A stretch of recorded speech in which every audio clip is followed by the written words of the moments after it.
De retour dans l'Africa Newsroom pour la deuxième partie. Nous sommes toujours en compagnie de Maïs Mouissi, consultant bancaire, et de nos éditorialistes Jean-Marie Bitomo et Joël Montlouis. Tout de suite, le dossier du jour.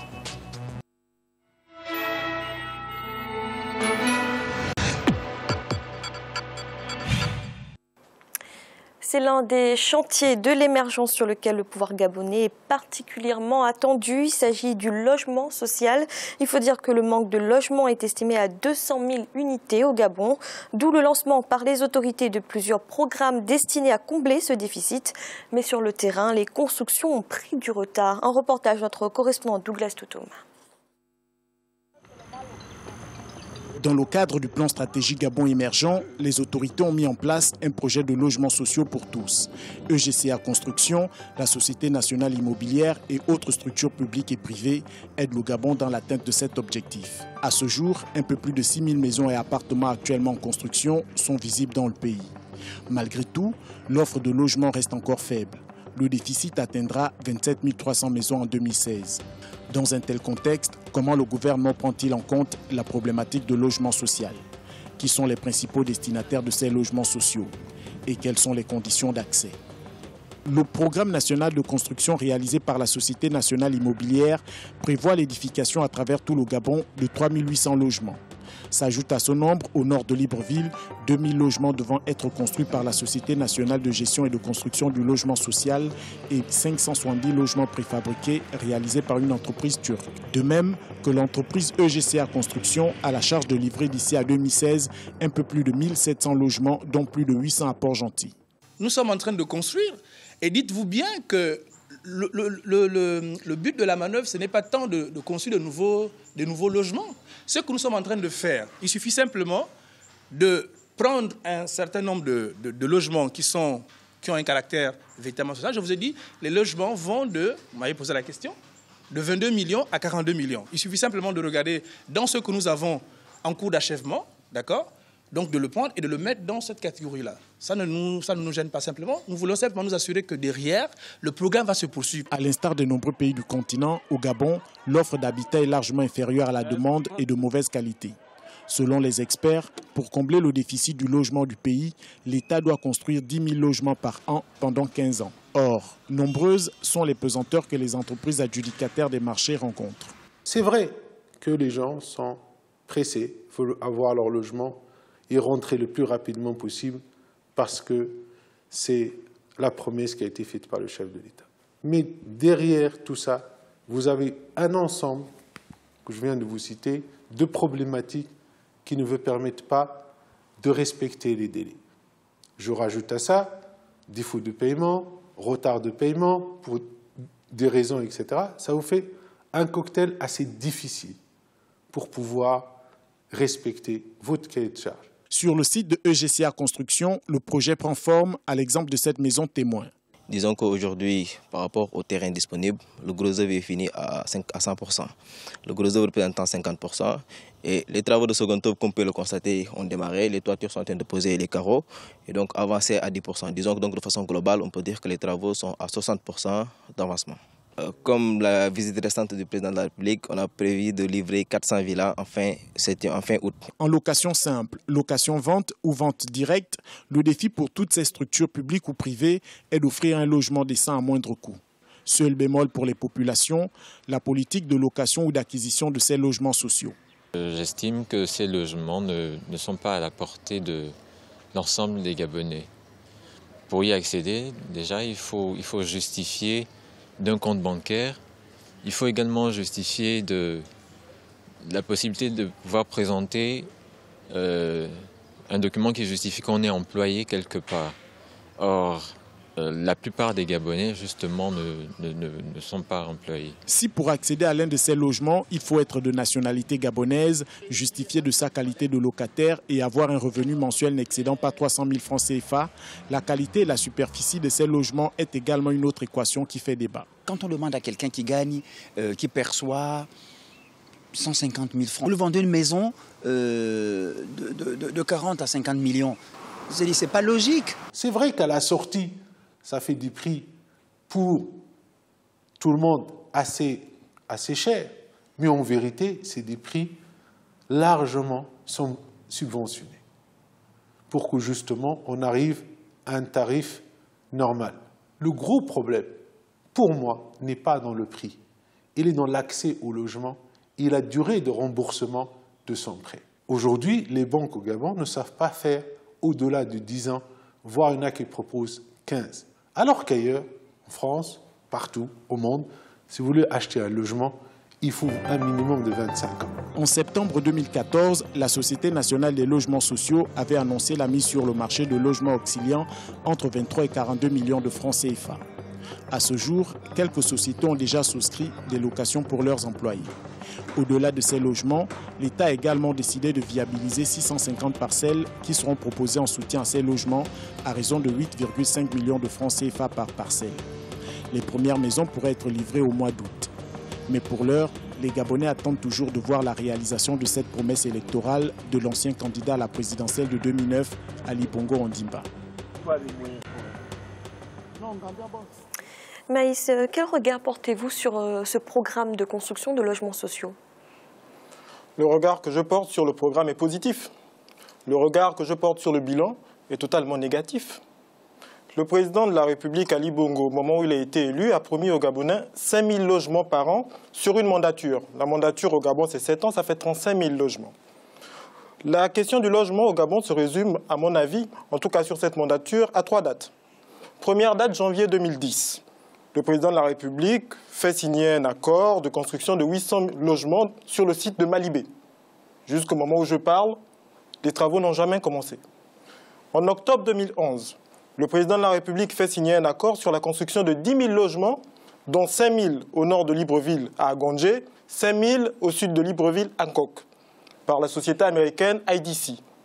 Jusqu'au moment où je parle, les travaux n'ont jamais commencé. En mars 2014, plus récemment, on a annoncé la construction de 1200 logements sur le lieu dit Nomba Domaine. Jusqu'au moment où je parle, les travaux n'ont pas commencé. Et si on voulait extrapoler, le déficit en logement au Gabon est de l'ordre de 200 000 logements. On l'a dit dans le reportage, il y a sur la mandature 6 370 logements qui sont en cours de construction.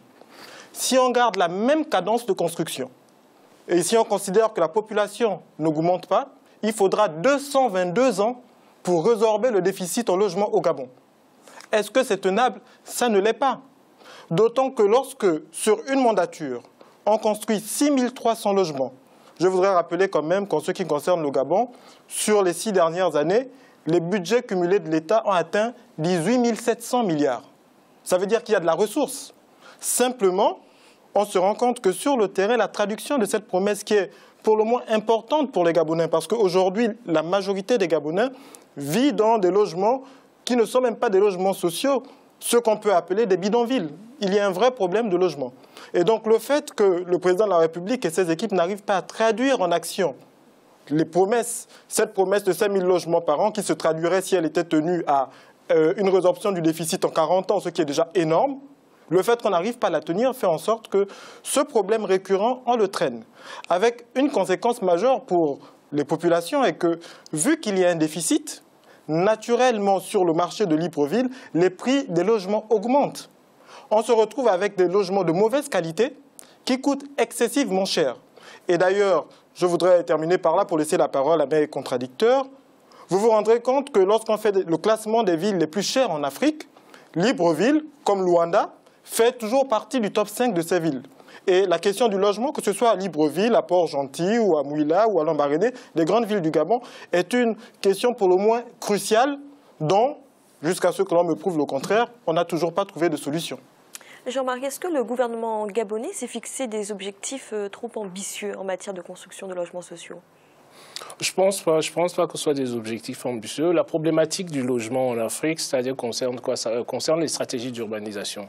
Donc c'est pratiquement la même chose que vous trouvez un peu partout dans tous les États. Vous allez aujourd'hui, vous sortez même de l'Afrique. Regardez le Brésil. Vous avez eu la Coupe du Monde au Brésil. La Coupe du Monde s'est déroulée à côté des bidonvilles.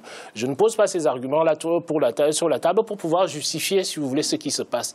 Là où je suis d'accord avec, comment dirais-je, notre invité, c'est que les promesses ne se traduisent jamais en acte, ou très très peu chez nous en Afrique.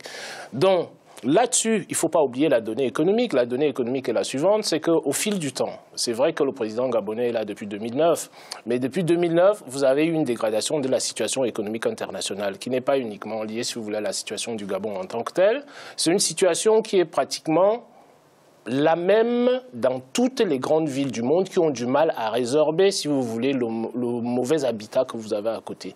Donc, aujourd'hui, je veux bien que nous critiquions, que nous passions...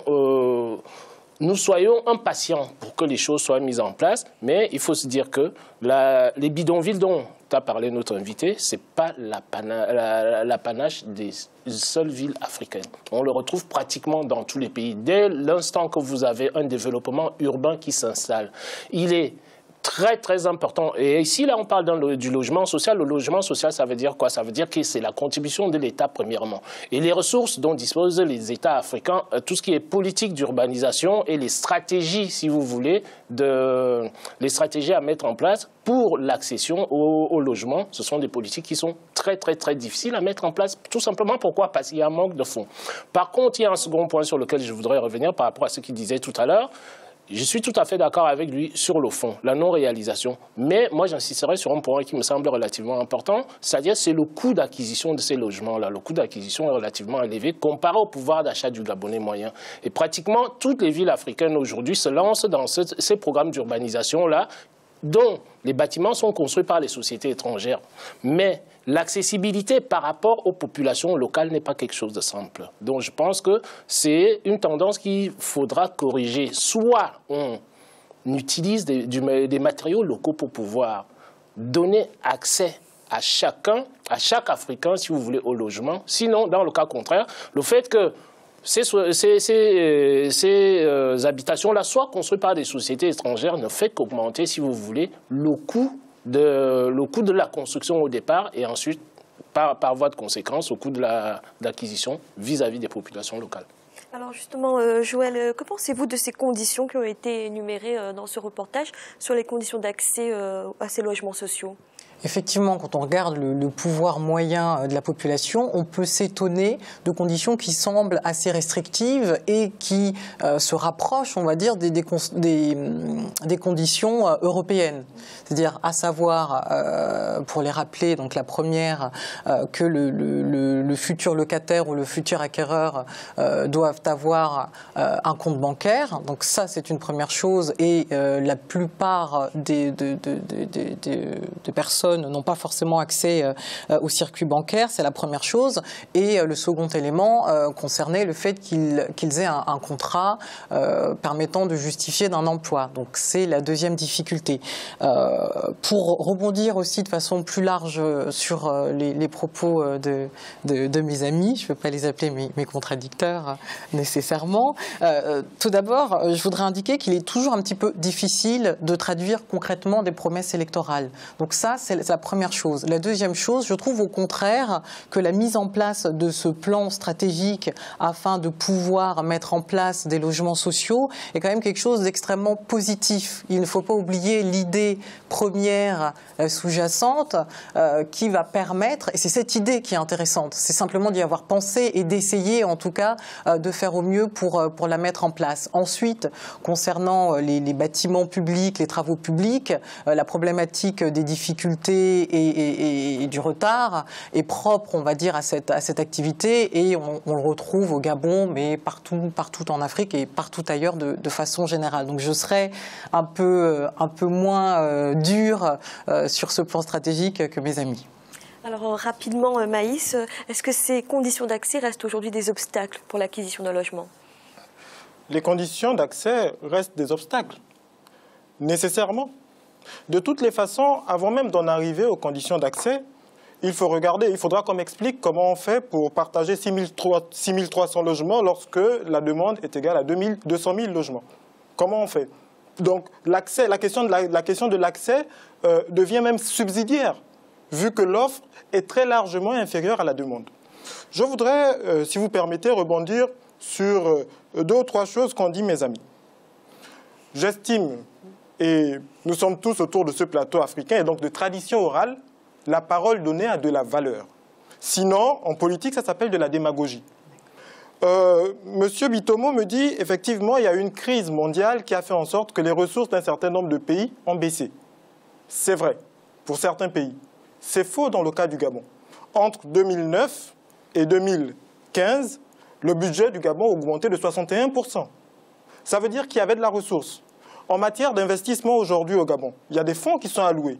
En 2013, par exemple, le budget du ministère de l'Habitat était de 35 milliards, de l'ordre de 15 milliards pour le fonctionnement, 22 milliards pour l'investissement. Donc, il y a la question de la ressource. La ressource, elle est disponible.